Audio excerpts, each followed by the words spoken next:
संबित, मैं आपसे शुरुआत करना चाहती हूँ। सरकार ने अपनी तरफ से एक समाधान निकालने की कोशिश की और जो मुश्किल था, जो सवाल था कि अंग्रेजी की बहुतायत हो रही है, अंग्रेजियत बढ़ रही है और इसलिए अंग्रेजी के नंबर को मेरिट में जोड़ा ही ना जाए, उसको रिकॉर्ड में ना माना जाए तो शायद इसका समाधान निकल जाए।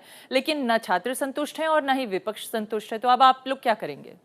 नहीं, जहां तक विपक्ष की संतुष्टि का सवाल है, विपक्ष ने तो इस टॉक्सिन को बोया है, तो मुझे लगता है आज वो अगर संतुष्ट नहीं है तो वो प्रॉब्लम उनकी है। मगर जहां तक छात्रों का विषय है, हमें सिंपैथी भी है और बाय एंड लार्ज एक बैलेंसिंग एक्ट के माध्यम से सरकार ने प्रयास किया है कि जो लार्जर सेक्शन है उसको संतुष्ट किया जाए। 2011 में मुझे माफ कीजिएगा संबित, आपको मैं रोक रही हूं। आपने कहा इस बीज को विपक्ष ने बोया है, जरा इसको विस्तार से बताइए कि कैसे क्या हुआ है। नहीं, स्वाभाविक रूप से देखिए, हर कोई जानता है सीसेट का जो मसला है 2011 में आया और मुझे आश्चर्य है कि वीरप्पा मोइली जो इसके सदस्य भी थे कमेटी के, वो आज बिल्कुल शांत बैठे हुए हैं और उन्हीं के साथी जो हैं वो पार्लियामेंट में बहुत कुछ कह रहे हैं। और जब प्राइम मिनिस्टर के सामने भी सीसेट के इस विषय को रखा गया तो प्राइम मिनिस्टर भी इससे कन्विंस थे 2011 से। लेकिन देश को पता है कि यूपीएससी एक ऑटोनॉमस बॉडी है, वो सरकार के निर्देशों पर नहीं चलती है। नहीं, आप देखिए, सरकार के निर्देशों पे नहीं चलती है तो ये हमारे पे भी लागू होता है ना।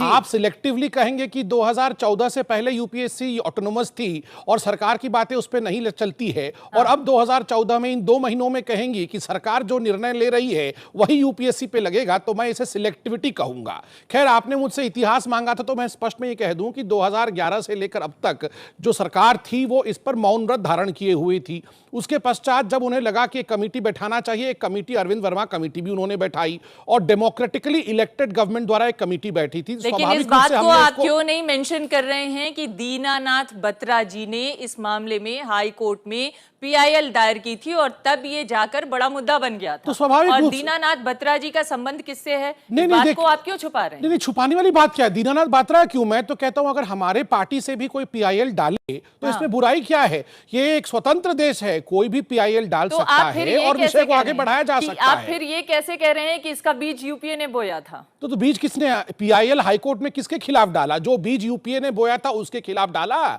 या पीआईएल करने वाला ही सीसेट लेके आया था? आप ये समझाइए मुझे। विशेषज्ञों को तो ये डर लग रहा है कि आप यूपीएससी जैसी स्वायत्त संस्था को कमजोर करने की कोशिश भी कर सकते हैं। नहीं, मुझे तो ये डर लग रहा है कि आप पहले क्वेश्चन को फॉर्मुलेट करिए कि हमारी बात को यूपीएससी मान रही है तो वो अच्छा है, या ना माने तो वो अच्छा है। मुझे लगता है कंफ्यूजन कहीं ना कहीं इस सवाल को बनाने में ही जा रहा है। एक तरफ तो आप कह रही हैं कि सरकार को और सख्त कदम उठाने चाहिए थे और सीसेट को स्क्रैप कर देना चाहिए। नहीं, ये हम नहीं कह रहे हैं कि सरकार को और सख्त कदम उठाना चाहिए था कि नहीं, क्योंकि यूपीएससी एक स्वायत्त संस्था है और यूपीएससी को निर्देश देने का काम सरकार नहीं कर सकती है। संविधान संशोधन करना पड़ेगा अगर सरकार निर्देश देना चाहे।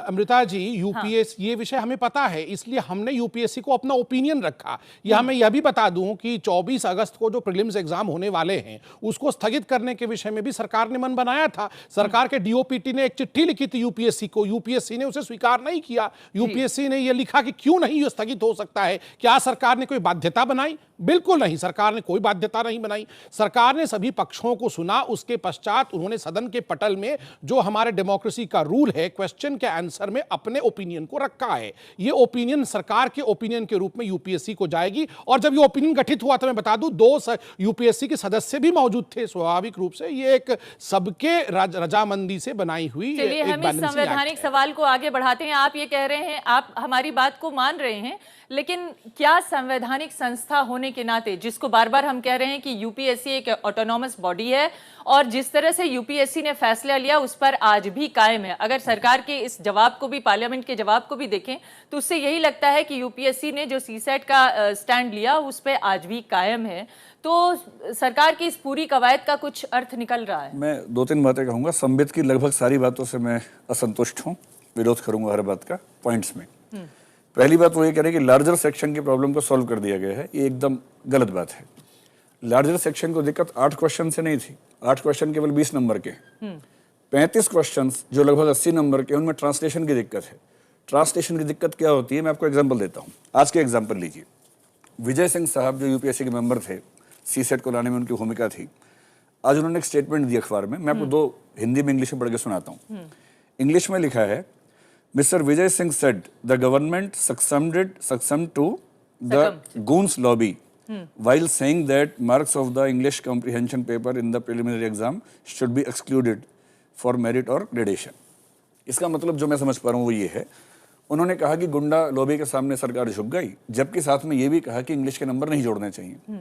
इसका ट्रांसलेशन हिंदी के अखबार में, उसी अखबार में क्या, उसको सुन लीजिए। लिखा है, अंग्रेजी के मार्क्स को हटाकर गुंडों की लॉबी के सामने सरकार ने घुटने टेक दिए हैं। ये दिक्कत है। आज के ही अखबार में यूपीएससी के ही मेंबर की स्टेटमेंट इंग्लिश में क्या है और हिंदी में क्या है, एक ही अखबार में अलग अलग है। ऐसे क्वेश्चन से आप बच्चों से क्वेश्चन पूछते हैं प्रीलिम्स में, 35 क्वेश्चन ऐसे आते हैं 80 नंबर के, उनके आंसर गलत हो जाते हैं, आंसर गलत होते हैं, बाहर निकल जाते हैं। फिर आप कहते हैं हमने ग्रॉस इंटरेस्ट में, कॉमन इंटरेस्ट में ऐसा कर दिया। पहली बात, बेसिक प्रॉब्लम सॉल्व नहीं हुई। इस बेसिक प्रॉब्लम की जड़ क्या है, थोड़ा सा उसकी ऊपर मैं नजर डालना चाहती हूँ दिव्य। ये जो आप कह रहे हैं ना कि ये ऐसे सवाल होते हैं और इसकी वजह से प्रॉब्लम आती है। ये पेपर है, अंग्रेजी का पेपर है, मेरे पास भी है। ये जो 20 नंबर हटाए गए हैं, जो या जो जिसको मेरिट में ना जोड़ने की बात कही गई है, अंग्रेजी का जो कंपलसरी पेपर था उसका एक सवाल है। ये सवाल को अगर मैं पढ़ दूं तो अंदाजा लग जाएगा लोगों को कि दरअसल किस स्टैंडर्ड के सवाल पूछे जा रहे हैं और क्यों नहीं आपके छात्र। उससे पहले एक बात को समझ लीजिए, इसके स्टैंडर्ड से कोई दिक्कत नहीं है। हाँ। ये 10वीं क्लास के सवाल हैं, आसान सवाल है, इससे कोई दिक्कत नहीं। ये 10वीं से भी कम, चलिए मान लिया। हाँ। मेन एग्जाम में 300 नंबर का इंग्लिश का पेपर हमेशा से होता है, क्वालिफाइंग है। हाँ। जब वो होता ही है तो उसमें दिक्कत क्या थी, इसी की जरूरत थी। अगर इसकी जरूरत थी तो साथ में 8 क्वेश्चन भारतीय भाषाओं के भी क्यों नहीं है, बराबर क्यों नहीं है? हम तो पहले भी नहीं होते थे, जब आपने एग्जाम दिया था तब भी नहीं होता था, जब आपने एग्जाम दिया था तब भी नहीं होता था। 3 साल पहले आया है, तब पेपर था ही नहीं है वाला। ये तो पेपर अभी आया है 2011 में। आपने 2011 में पहली बार कहा कि एक लैंग्वेज से सवाल पूछेंगे, बाकियों के नहीं पूछेंगे। भेदभाव की समस्या, इंग्लिश से कौन परेशान है? मान लीजिए कि ये गांव का बच्चा 8 में से एक सवाल गलत कर दे, एक तो गलत कर सकता है, एक सवाल गलत होने के 2.5 नंबर कट गए, और नेगेटिव मार्किंग है 0.8 और कट गए, 3.33 कट गए। एक नंबर पे 1000 लोग बाहर हो जाते हैं। 3 नंबर गलत होने पे, एक सवाल एक नंबर पे, और एक सवाल गलत होने पे 3.33 का नुकसान होता है उसको। ये कोई नहीं कह रहा कि मुश्किल पैसेज है, लेकिन जो पैसेज आपके लिए आसान है वो गांव के बच्चे के लिए मुश्किल हो सकता है।